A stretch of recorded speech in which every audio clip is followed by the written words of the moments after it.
Morning students, how are you all? I hope you are well. So let's continue study. I have already started the next topic of first chapter, nature and significance of management, that is level of management. And in my previous video, I have already discussed about the top level management. So today I am going to explain you the next level, that is middle level. कि जो middle level management होता है वो क्या होता है, जैसे नाम ही आ रहा है middle means it's should be in the middle of something.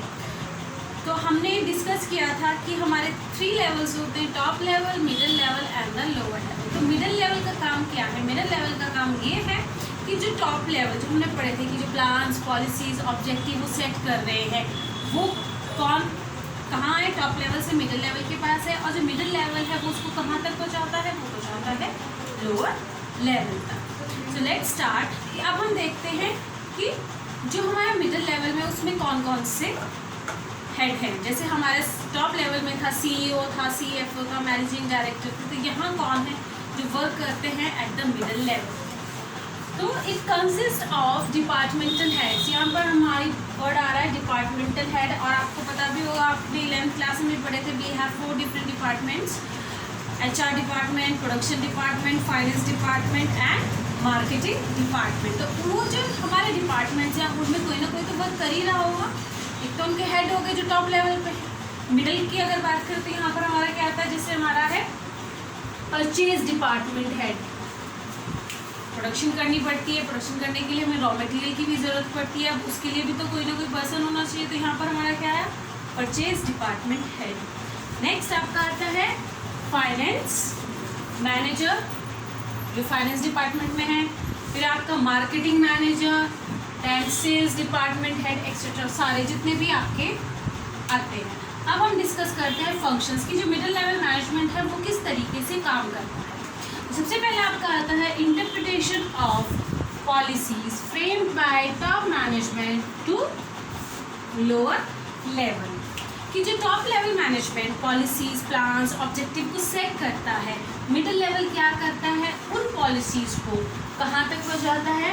Lower level तक। मीन्स एक लिंकिंग पिन की तरह काम करता है, लिंक करता है उन पॉलिसीज को जो टॉप मैनेजमेंट ने या टॉप लेवल के मैनेजर्स ने डिसाइड की है, जो ऑब्जेक्टिव डिसाइड किया है। अब उन्होंने किया है डिसाइड, उन्होंने मिडिल लेवल को बताया, और मिडिल लेवल से किसे बताएगा? लोअर लेवल को, ताकि वो फाइनली जो ऑब्जेक्टिव है हमारा उसको हम क्या कर सके, अचीव कर सकें। नेक्स्ट आपका आता है organising the activities of their department. अब बात आती है कि अपनी खुद के डिपार्टमेंट की भी एक्टिविटीज़ को उन्हें ऑर्गेनाइज करना पड़ता है। मीन्स ये नहीं है कि जो पॉलिसीज़ हैं, जो प्लान हैं, जो ऑब्जेक्टिव है वो सिर्फ लोअर लेवल तक जाना है, वो मिडिल लेवल वाले भी इस पर कुछ वर्क करते होंगे।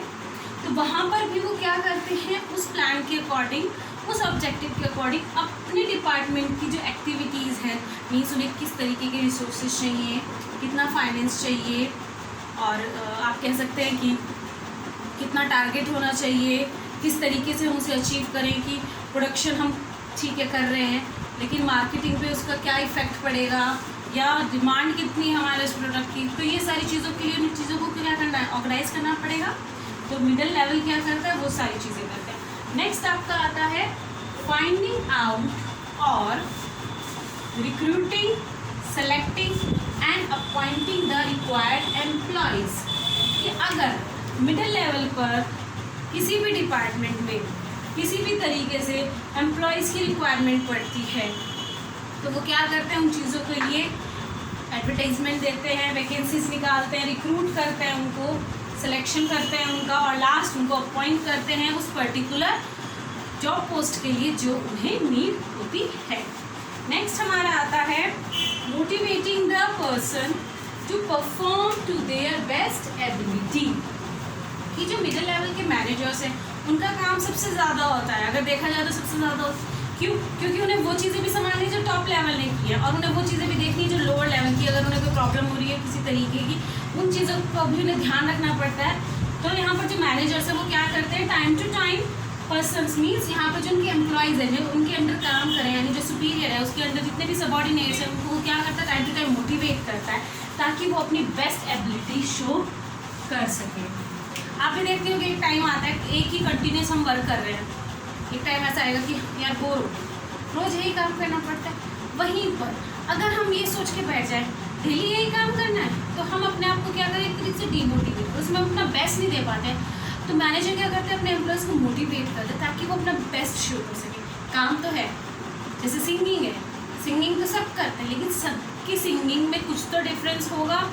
कोई क्लासिकल सिंगर है, कोई हिप हॉप सिंगर है, तो दे मस्ट बी उनकी सोच का ही तो फ़र्क है, लेकिन कर क्या रहे हैं, बना तो वो फिर भी गाना ही रहे हैं। तो वही चीज़ अगर हम ऑर्गेनाइजेशन में बात करें तो एम्प्लॉयज़ वर्क तो सब वही कर रहे हैं, लेकिन उस वर्क को अलग तरीके से, इनोवेटिव तरीके से, क्रिएटिविटी के वे में करने के लिए मैनेजर क्या करता है, अपने एम्प्लॉयज़ को मोटिवेट करता है। नेक्स्ट आपका आता है cooperate with the other departments, जो बहुत इम्पॉर्टेंट है।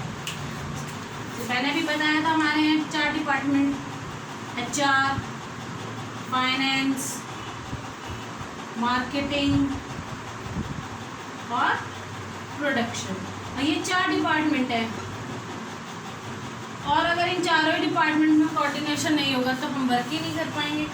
क्यों? क्योंकि HR डिपार्टमेंट का क्या काम है, HR डिपार्टमेंट का काम है एम्प्लॉयज़ के बारे में सोचना, उनकी सैलरी, उनकी कोई प्रॉब्लम है किसी तरीके की, उन्हें देखना, ये देखना कि कहाँ किस तरीके से हमें कितने एम्प्लॉयज़ की रिक्वायरमेंट है, कितना अफोर्ड कर सकती है कंपनी और एम्प्लॉयज़ को कितनी सैलरी वो दे सकती है, सारा काम इनका है। फाइनेंस जो पैसे को जनरेट करता है, मार्केटिंग जो कंपनी के प्रोडक्ट की मार्केटिंग। अगर इन्हीं चारों डिपार्टमेंट में कोऑर्डिनेशन नहीं होगा, कोऑपरेशन नहीं होगा, तो कोई भी ऑर्गेनाइजेशन अच्छे से काम नहीं कर सकती। तो मिडिल लेवल का ये भी इम्पॉर्टेंट फंक्शन है कि वो क्या करता है, बाकी जितने भी डिपार्टमेंट्स हैं उन सब में एक कॉर्पोरेशन बना के चलते हैं, कॉर्पोरेट करते हैं एक दूसरे के साथ कि ठीक है मुझे सेल्स करनी है, मेरी कंपनी की पॉलिसी नहीं है क्रेडिट सेल करने की, और जाके यहाँ कोई एग्जीक्यूटिव कह है कि ठीक है हम आपको घर पे भी दे देंगे अपने मर्जी से। तो कहाँ प्रॉब्लम हुई?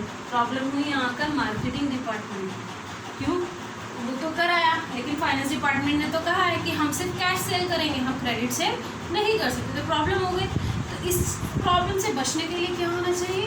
कोऑर्डिनेशन होना चाहिए, कॉर्पोरेट होना चाहिए, एक दूसरे कॉर्पोरेशन होना चाहिए। ठीक है, हम पहले कंसर्न करते हैं फिर हम आपको बताएंगे। तो अगर वो एग्जीक्यूटिव पहले अपने सीनियर से कंसर्न करता है कि सर ऐसी सी बात है कि वो चाहते हैं कि आप क्रेडिट सेल कीजिए, क्या मैं कर सकता हूँ? अगर वो सॉल्यूशन है कंपनी के पास तो वो कहेंगे यस, अगर नहीं है तो वो प्लीज नो। और लास्ट हमारा आता है responsible for all the activities of the first line manager.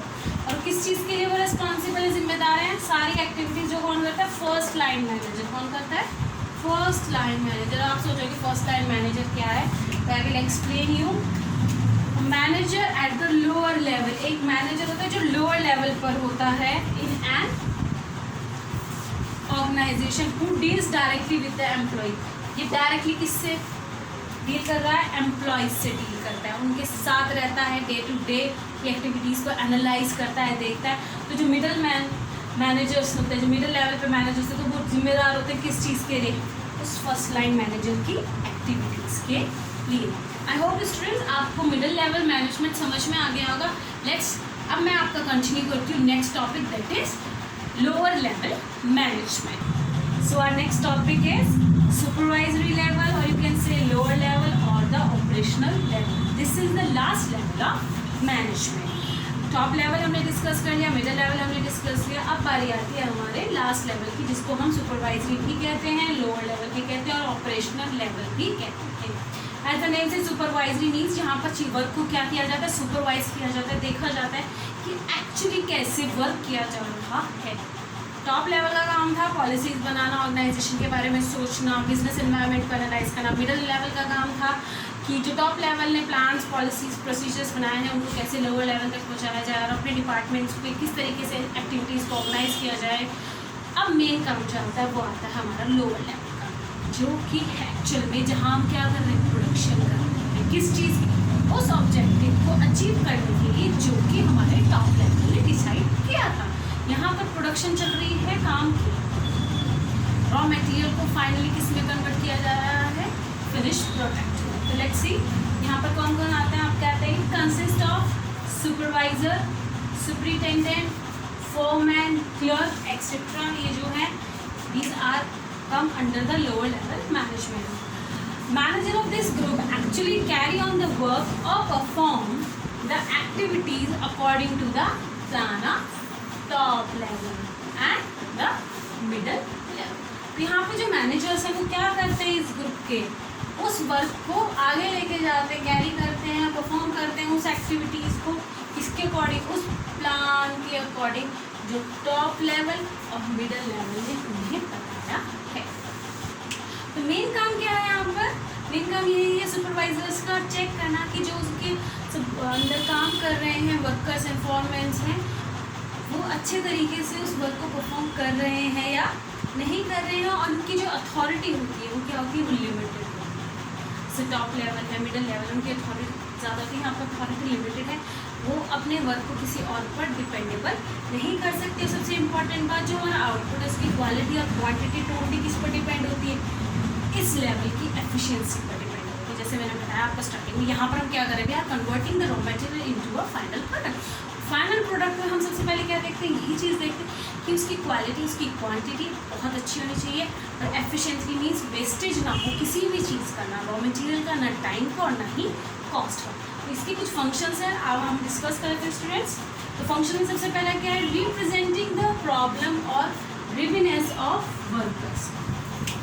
तो यहाँ पर जो सुपरवाइज़र होता है या सुपरिटेंडेंट होता है वो डायरेक्ट कांटेक्ट में होता है एम्प्लॉयज़ के साथ। तो एम्प्लॉयज़ को जो भी कोई प्रॉब्लम होती है या उनकी कोई भी दिक्कत या परेशानी है वो सबसे पहले किससे कहते हैं, अपने सुपरिटेंडेंट से, सुपरवाइज़र से कहते हैं। अगर वो उस चीज़ को सॉल्व कर लेता है दैट्स एंड गुड, लेकिन अगर ऐसा नहीं होता तब वो क्या करता है, रिप्रेजेंट करते हैं उन वर्कर्स की प्रॉब्लम्स को किसके सामने, मैनेजमेंट की, यानी मिडिल लेवल की। जैसे आपकी मूवीज़ में देखते होंगे यूनियन लीडर, वर्कर्स कहाँ जाते हैं, यूनियन लीडर के पास जाते हैं ना पहले, या तो हमारी सैलरी इंक्रीज़ करो या हमें कंपनी के प्रॉफिट में से इतना हिस्सा दो, नहीं तो हम स्ट्राइक पे चले जाएंगे। तो उन्होंने तो अपने सुपरवाइज़र को कह दिया, पहले सुपरवाइज़र ने उनकी बात सुनी, अगर वो उसके अंडर होती तो वो बात ठीक थी, लेकिन वो उसकी कंट्रोल से बाहर है। ये काम तो किसका, मैनेजमेंट का है, टॉप लेवल का है, मिडिल लेवल का। तो वो क्या कर रहा है, मिडिल लेवल के पास गया, मैनेजर के पास गया कि वर्कर्स स्ट्राइक पर है, क्यों है, क्योंकि उन्हें इंक्रीमेंट चाहिए। तो मैनेजर ने कहाँ तक पहुँचाई है बात, मैनेजर ने बताई CEO तक, या ये कहेंगे चेयरमैन तक पहुँचाई है। तो चेयरमैन डिसाइड करेगा कि ठीक है, अगर वो रेडी है देने के लिए तो वो देगा, नहीं है तो भी वो चीज़ तो किसको बताई, उसने मैनेजर को बताई, मैनेजर यूनियन लीडर के पास गया, और फाइनली यूनियन लीडर ने किसको कहा, उन वर्कर्स को जो उसके अंडर काम कर रहे थे। नेक्स्ट हमारा आता है maintaining good working condition and developing healthy relation between superior and subordinate. ये हम शुरू से डिस्कस करते आ रहे हैं कि किसी भी ऑर्गेनाइजेशन में आप वर्क कर रहे हैं तो वहाँ की जो वर्किंग कंडीशन है वो कैसे होनी चाहिए, गुड होनी चाहिए, अच्छी होनी चाहिए, एक पॉजिटिव एनवायरनमेंट होना चाहिए ऑर्गेनाइजेशन में, तभी हम काम कर सकते हैं। अगर हम कोई वर्क करने जा रहे हैं और पहले ही हमारे सीनियर्स हमें कह रहे हैं ये किस तरीके से वर्क कर रहे हो, स्ट्रिक्ट हैं, थोड़े से स्ट्रिक्ट होना ज़रूरी है, पर एक्सट्रीम स्ट्रिक्टनेस भी कभी कभी ठीक नहीं होती। तो किसी भी ऑर्गेनाइजेशन में एक अच्छा वर्किंग एनवायरनमेंट होना बहुत ज़रूरी है, और एक हेल्दी रिलेशनशिप रखना किसके बीच में, सुपीरियर और सबऑर्डिनेट की। अगर इन दोनों के बीच में एक हेल्दी रिलेशनशिप नहीं है, वहाँ किसी भी ऑर्गेनाइजेशन में वर्क नहीं हो सकता। क्यों, सब एक दूसरे से लड़ेंगे, झगड़ेंगे, अपनी बात मनवाने की कोशिश करेंगे, चाहे वो सही हो चाहे वो गलत। तो जो हमारा लोअर लेवल है, सुपरवाइजरी लेवल है, वहाँ पर एक इंपॉर्टेंट फंक्शन का क्या है कि वो क्या करते हैं, मेंटेन रखते हैं गुड वर्किंग कंडीशन को और एक हेल्थी रिलेशनशिप को between superior and subordinate. Next आता है looking to safety of workers, जो बहुत इंपॉर्टेंट है। भाई मशीन्स पे वर्क किया जा रहा है, कुछ मिस हैपनिंग भी हो सकती है, तो जो सुपीरियर है वो इस बात का ध्यान रखता है कि जो उसके वर्कर्स हैं उसकी सेफ्टी मेंटेन रहे, उन्हें कोई प्रॉब्लम ना हो, कोई एक्सीडेंट ना हो मशीन वगैरह पर वर्क करते हुए। नेक्स्ट आता है they try to maintain price standard of quality. अभी मैंने बताया जो प्रोडक्ट की क्वालिटी है, क्वांटिटी है, वो किसके हाथ में है, सुपरवाइजरी लेवल के हाथ में है। तो वो मेंटेन करते हैं उस प्रिस्क्राइब स्टैंडर्ड को, उस पर्टिकुलर प्रोडक्ट के जो डिसाइड हुए कि नहीं, किसी भी हाल में हम अपने कॉस्ट की क्वालिटी से समझौता नहीं कर सकते, चाहे उसकी सेल कम हो जाए लेकिन उसकी क्वालिटी मेंटेन रहनी चाहिए। वो अगर ज़रा से भी ख़राब हुई तो मार्केट में क्या हो जाएगा, उसको ऑर्गेनाइजेशन का नाम ही भी ख़राब हो जाएगा, कोई खरीदेगा नहीं, कहेंगे इस कंपनी की तो ये चीज़ अच्छी नहीं है।